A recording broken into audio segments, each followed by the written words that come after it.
they had an idea. Maybe Andrei had the strength to cycle out.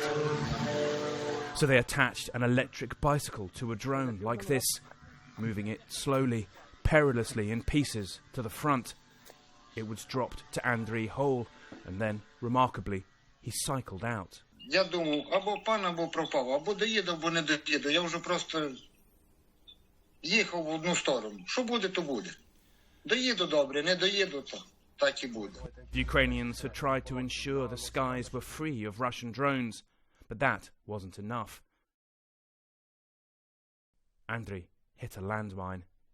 The drone operator's heart sank. Had it all come to nothing?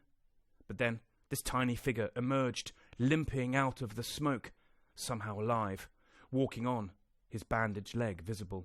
Трохи чоло було зачепило, там колесо розірвало, вилку відірвало.